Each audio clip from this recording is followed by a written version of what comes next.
कहानी की शुरुआत में एक भेड़िया था जिसे 3 दिन और 3 रातों तक कसकर जंजीरों से बांधकर रखा गया था और भूखा रखा गया था ताकि उसकी खतरनाक प्रवृत्ति को जगाया जा सके। ये निर्दयी लोग इसे इतनी बर्बर ट्रेनिंग सिर्फ अपने फायदे के लिए दे रहे थे ताकि वो कुत्ता अवैध डॉग फाइटिंग मुकाबलों में जीत सके।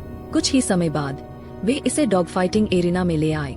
यह पहली बार था जब भेड़िया कुत्ता ऐसे माहौल में आया था और वह डरा हुआ था क्योंकि उसे सबसे खतरनाक कुत्तों का सामना करना था। मुकाबला शुरू होने के कुछ ही मिनटों में भेड़िया कुत्ते ने अपने भेड़िए वाले स्वभाव को जागृत किया और तेजी से सामने वाले आक्रामक कुत्ते को मार गिराए। यह देखकर सभी लोग हैरान रह गए। भेड़िया कुत्ता अपने प्रतिद्वंदी के मृत शरीर की ओर देखने लगा और उसकी आंखों में दया की हल्की झलक दिखाई दी। वह ऐसा नहीं करना चाहता था, लेकिन यह तो बस शुरुआत थी। अधिक पैसा कमाने के लिए उसके मालिक ने उसे एक के बाद एक मैचों में उतार दिया। भेड़िया कुत्ता लगभग हर मुकाबला जीतता, जिससे उसके मालिक की जेबें पैसों से भरने लगी। चाहे सामने वाला कुत्ता कितना भी ताकतवर हो, अंत में वह हार ही जाता। फिर एक दिन एक दुबला-पतला पिटबुल एरिना में उतरा और उसके मालिक ने बड़ी चुनौती देते हुए कहा, मैं $5000 की शर्त लगाता हूँ कि आज तुम्हारा कुत्ता जिंदा नहीं बचेगा। मुकाबला शुरू हुआ और दोनों कुत्तों ने एक दूसरे पर हमला करना शुरू कर दिए। लगातार लड़ाइयों से थका हुआ भेड़िया कुत्ता पिटबुल के गले पर पकड़ बनाने से बच नहीं सका। सभी जानते थे कि एक बार जब पिटबुल गले पर पकड़ बना लेता है तो वह तभी छोड़ेगा जब मौत हो जाए।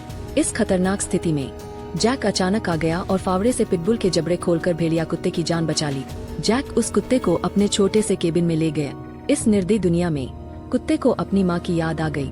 जब वह छोटा था, उसकी माँ ने उसके लिए खाना ढूंढते हुए एक शिकारी की गोली का शिकार हो गई थी।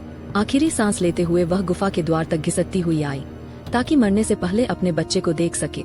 छोटे भेड़िया कुत्ते ने जैसे ही अपनी माँ की गंध महसूस की, वह तेजी से बाहर भागा। माँ को देखते ही उसने अपनी आंखें बंद कर ली। छोटा भेड़िया कुत्ता समझा कि उसकी माँ सो रही है और उसके पास लेट गया जब तक कि बर्फ ने उसके शरीर को पूरी तरह ढक नहीं दिए। तब उसने समझा कि उसकी माँ उसे हमेशा के लिए छोड़ चुकी है।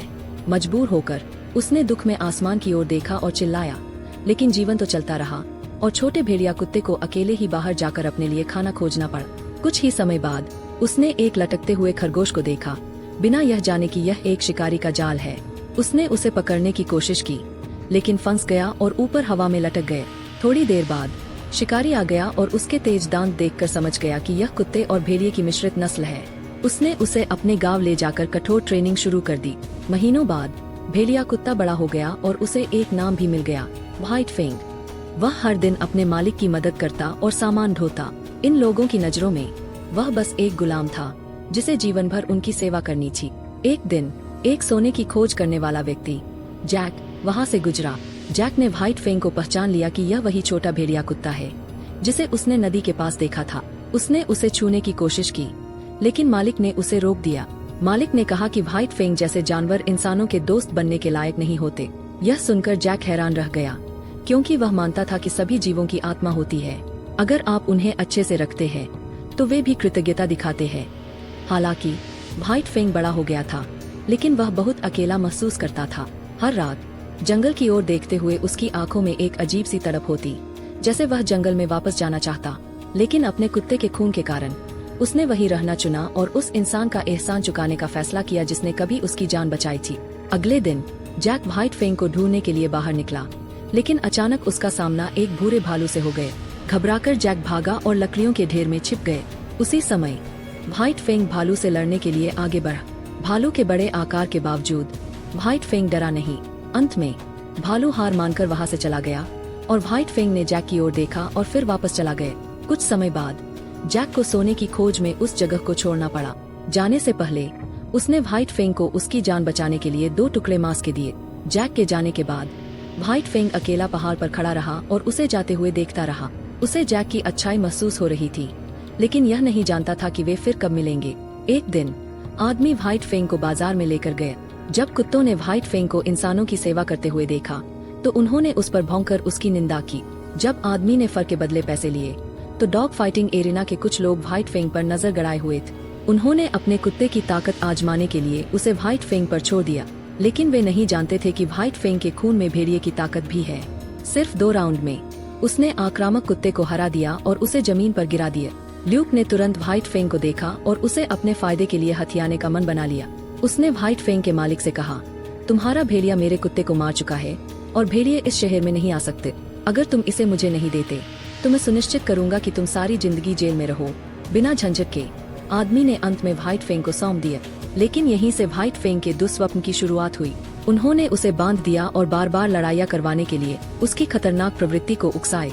यही वह पल था जब व्हाइट फेंग ने पिटबुल के साथ लड़ाई में अपनी जान गंवाने के कगार पर था, लेकिन जैक समय पर पहुंच गया और उसकी जान बचा ली। इसके बाद जैक उसे अपने छोटे से केबिन में ले गया। घावों से भरे व्हाइट फेंग को देखकर उसने कहा, हार मत मानना, सुन रहे हो? अगले दिन जैक ने देखा कि व्हाइट फेंग जीवित है, लेकिन वह पूरी तरह बदल चुका था। उसने इंसानों पर भरोसा करना बंद कर दिया था और किसी को भी पास आने नहीं देता था। जैक उसकी लोहे की जंजीरें खोलना चाहता था, लेकिन व्हाइट फेंग ने डर के मारे उसे काट लिया।